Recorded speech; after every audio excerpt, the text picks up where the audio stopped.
Bismillahirrahmanirrahim. Assalamualaikum warahmatullahi wabarakatuh.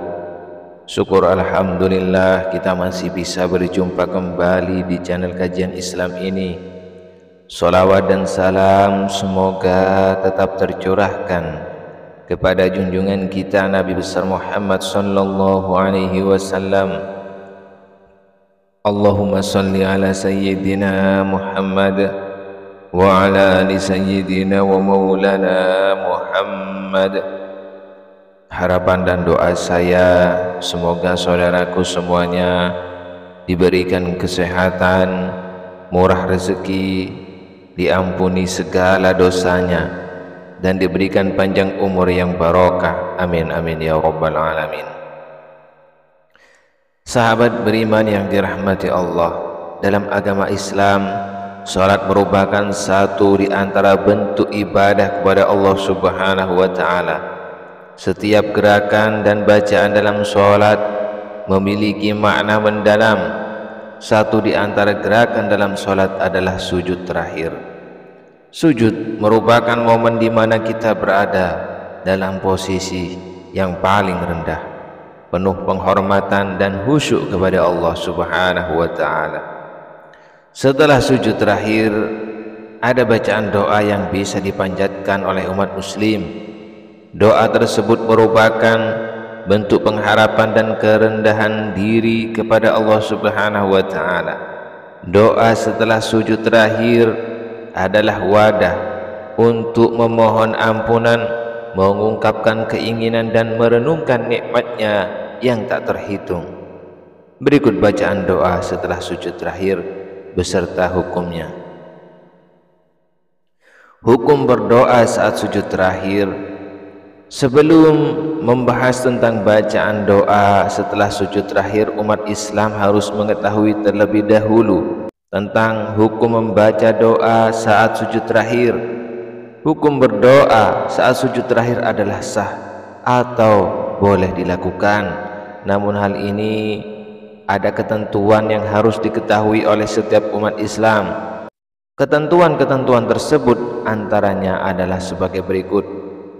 Berdasarkan teladan Nabi Muhammad SAW, ketentuan yang pertama adalah dengan berdasar pada teladan Nabi Muhammad SAW, sebagaimana terdapat dalam sebuah hadis yang diriwayatkan oleh Baru bin Azib mengatakan, aku pernah sholat bersama Nabi Muhammad SAW. Aku mendapati bahwa berdiri, rukuk, sujud, duduk beliau sebelum salam dan berpaling, semuanya hampir sama lamanya. Inilah yang benar. Namun ada tempat doa selain sujud, yakni setelah tasyahud. Saat Nabi Muhammad SAW mengajarkan, beliau pun bersabda, kemudian setelah tasyahud terserah padamu berdoa dengan doa apa saja. Maka berdoalah ketika itu sedikit atau lama setelah tasyahud akhir sebelum salam. Selain melalui hadis di atas menunjukkan bahwa berdoa saat sujud dengan tidak melewatkan bagian lainnya, yaitu sholat dengan waktu yang sama di antara semua bagian sholat, seperti halnya ruku dan duduk di antara dua sujud. Dengan begitu maka tidak akan kehilangan doa di bagian yang istimewa. Kemudian dikabulkannya doa oleh Allah Subhanahu wa taala. Doa setelah sujud terakhir akan dikabulkan oleh Allah Subhanahu wa taala. Hal ini sebagaimana dijelaskan dalam sebuah hadis yang diriwayatkan oleh Ibnu Abbas radhiyallahu an. Berikut adalah, adapun ketika ruku maka agungkanlah Allah, sedangkan ketika sujud maka bersungguh-sungguh dalam berdoa, maka doa tersebut pasti dikabulkan untuk kalian. Hadis riwayat Muslim. Melalui hadis di atas menjelaskan bahwa umat Islam haruslah bersungguh-sungguh ketika menjalankan setiap gerakan sholat, tak terkecuali saat sedang sujud. Haruslah bersungguh-sungguh, karena di waktu itulah manusia berada paling dekat dengan Allah Subhanahu wa taala. Jadi kita umat muslim bersungguh-sungguh, maka insya Allah akan dikabulkan oleh Allah Subhanahu wa ta'ala. Kemudian bersumber dari Al-Quran. Ketentuan yang ketiga adalah doa yang dipanjatkan adalah dengan bersumber dari Al-Quran. Hal ini karena pedoman bagi kehidupan manusia adalah Al-Quran. Jadi saat berdoa pun juga harus sesuai dengan Al-Quran, karena dijamin lebih mustajab, dan bahkan adalah doa yang berasal dari orang-orang soleh sebelum yang ada di dalam Al-Quran. Dengan Al-Quran dijamin lebih mustajab dan bahkan adalah doa yang berasal dari orang-orang soleh sebelumnya yang ada di dalam Al-Quran. Bacaan doa setelah sujud terakhir. Setelah mengetahui hukum dan ketentuannya dalam membaca doa pada sujud terakhir, berikut adalah bacaan doa setelah sujud terakhir yang penting umat Islam harus diketahui. Doa setelah sujud terakhir agar diwafatkan dalam keadaan husnul khotimah.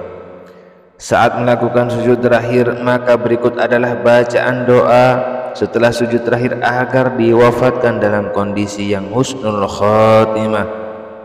Allahumma inni as'aluka husnul khotimah.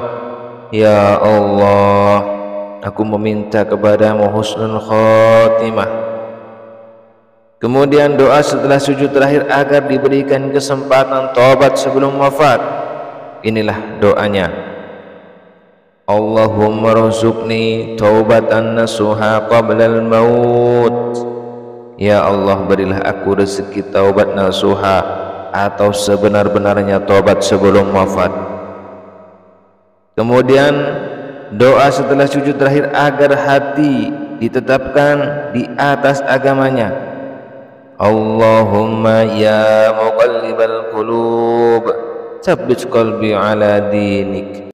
Artinya, ya Allah, wahai sang pembolak-balik hati, tetapkanlah hatiku pada agamamu. Sahabat beriman yang dirahmati Allah, demikianlah yang dapat kami sampaikan. Mudah-mudahan video ini bermanfaat untuk kita semua, dan semoga apa yang menjadi hajat dan cita-cita Anda semua dikabulkan oleh Allah Subhanahu wa ta'ala. Akhirul kalam, wassalamualaikum warahmatullahi wabarakatuh.